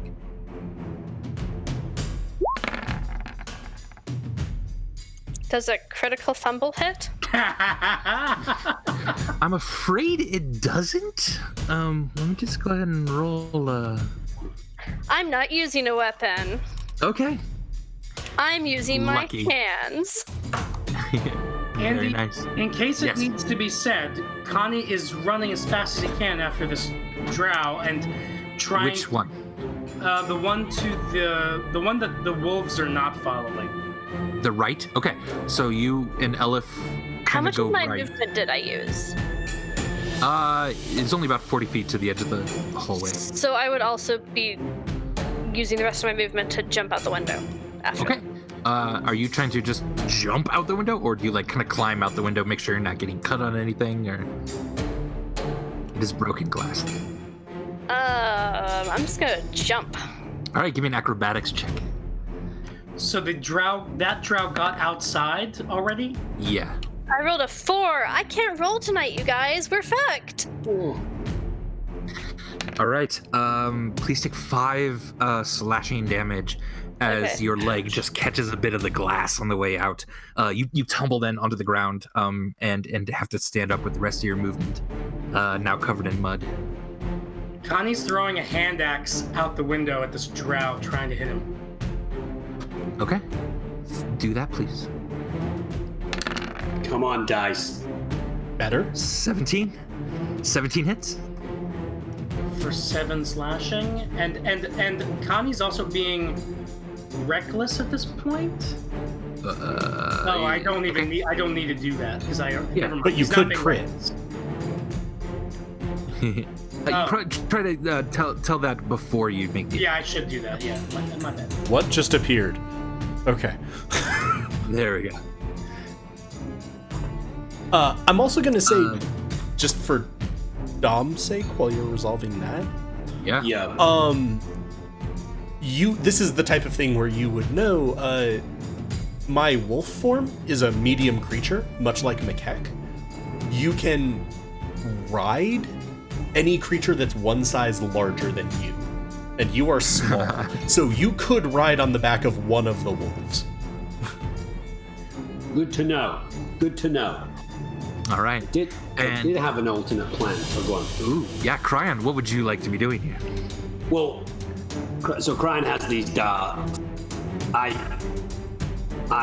feel like Cryon would try as hard as he can to get up as high as he can before throwing a dart at someone. So, like, in any way, can he, climb out of the window and up onto a drain pipe and up to the roof to try and get the best angle type thing? I don't know what that would be. Yes. Yeah. So opposite the door, which is kind of where the desk is, and a window. You've been standing on the desk. You flip around, throw up the window. Give me an acrobatics check then. Oh, come on, acrobatics. We need this one. There we go. 25. Oh my gosh. Oh, you guys! You put a dart in your teeth, leap out onto a drain pipe, start shimmying up that. You then pull up onto the roof. While it's very slick up here, you just are sure-footed. You rush to the side of the tavern roof, just in time to hear the crash of the window below you, and a drow running across the field. One of Elif's fire flames just misses him, kind of shooting into the mud. And then an axe thrown from the window clips his shoulder. If you want to give me a dart throw, please. Come on. Just need this. 19 hits. Yeah. But we're not. Nice. So are any of us trying to kill them? We want information, right? Yeah, just slow them down, stop them if we can. Okay. I mean, if we have to kill them, we have to kill them, right? Yeah, at this then, you put one in the back of his leg, and he immediately trips and slams his head into a fence right across the street then from you guys. He looks out cold for the moment. Cryon, you then hear the front door of the tavern burst open, and someone is running into the street. Give me an athletics check in your wolf form, Makek. As the two wolves behind you are pulling can of worms, he's just screaming. 7?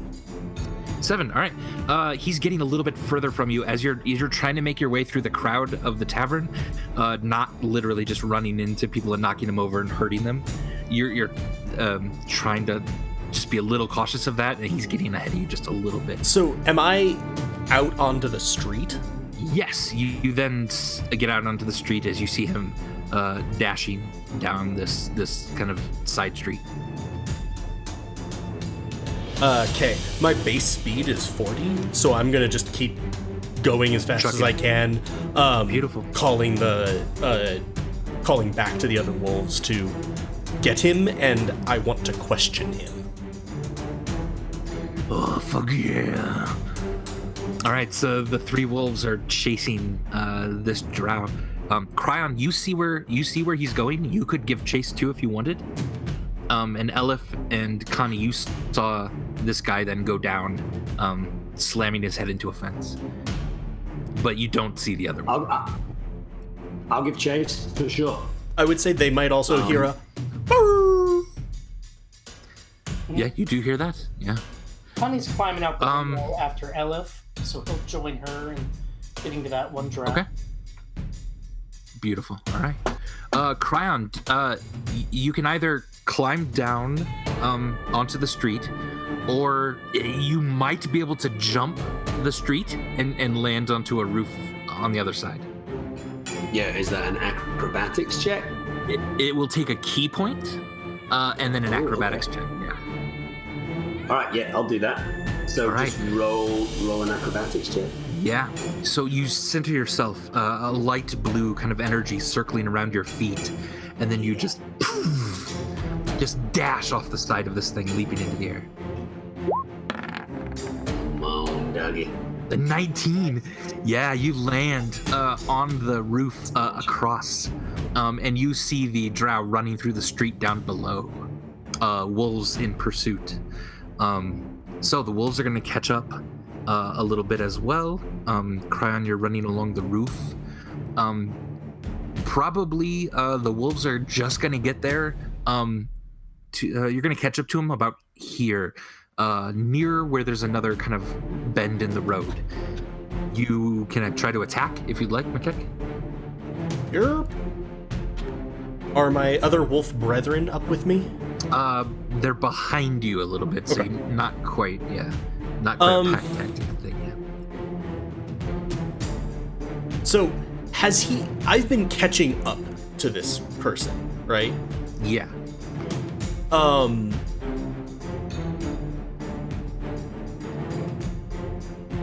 Do I have a way that I could actually just get in front of him if I didn't attack?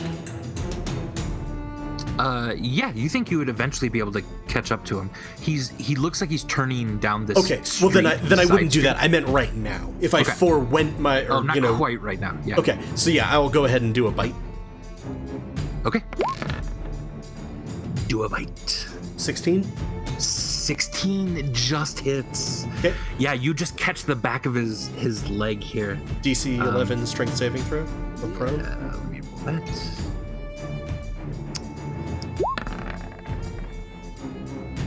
Oof, Whoa. 11. Just barely. He's able to rip his leg out from you, though he's bleeding now, and it's certainly going to be easier to track. Yep.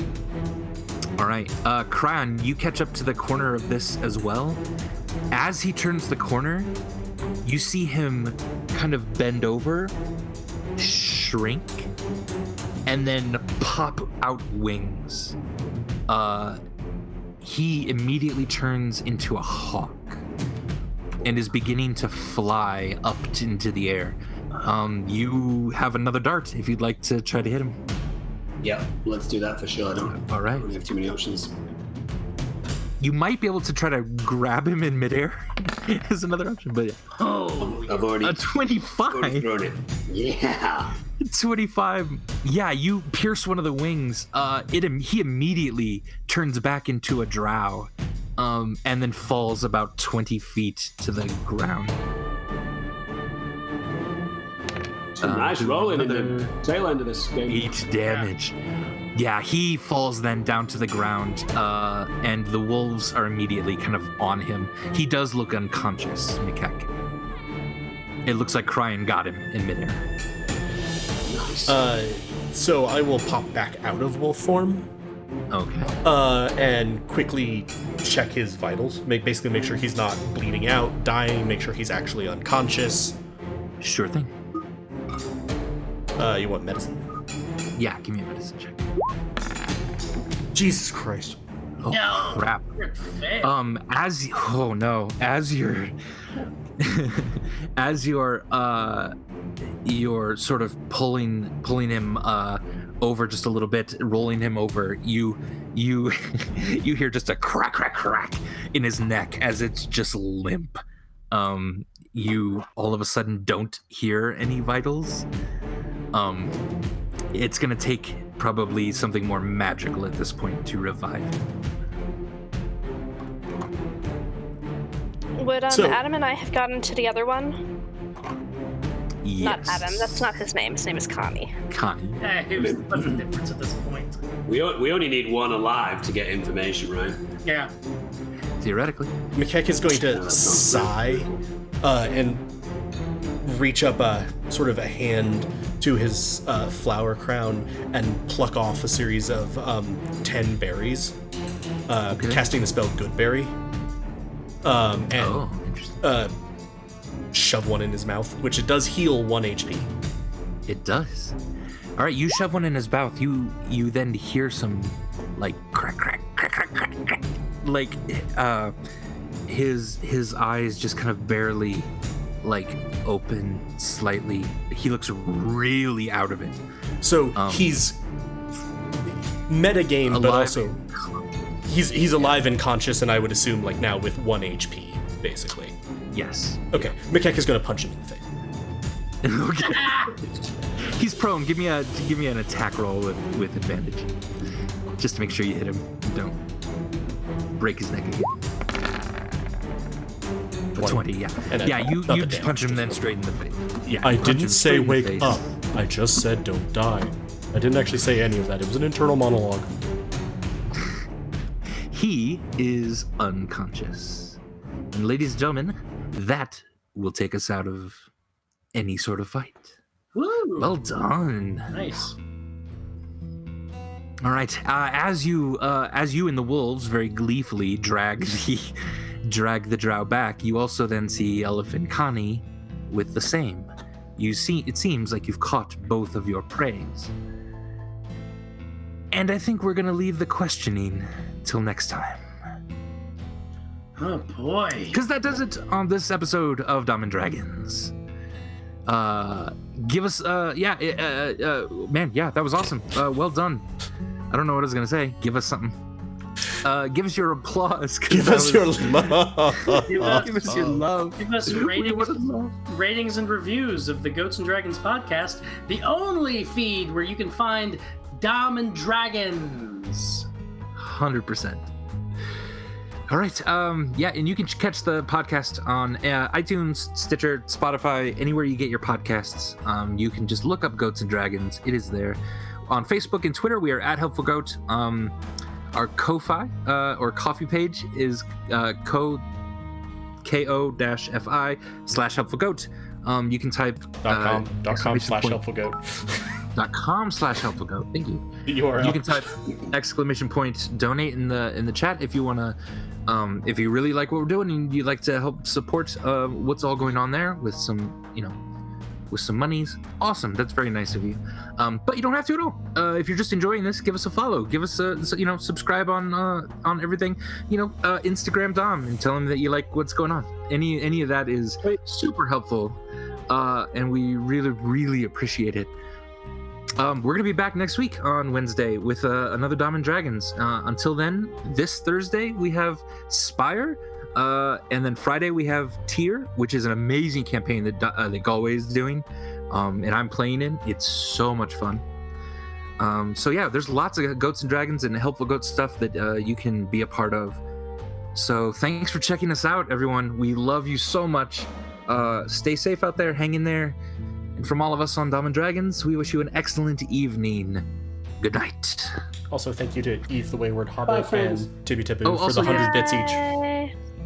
Have a great night, everybody. Thank you. We love you. Good night, everybody. Night, everyone.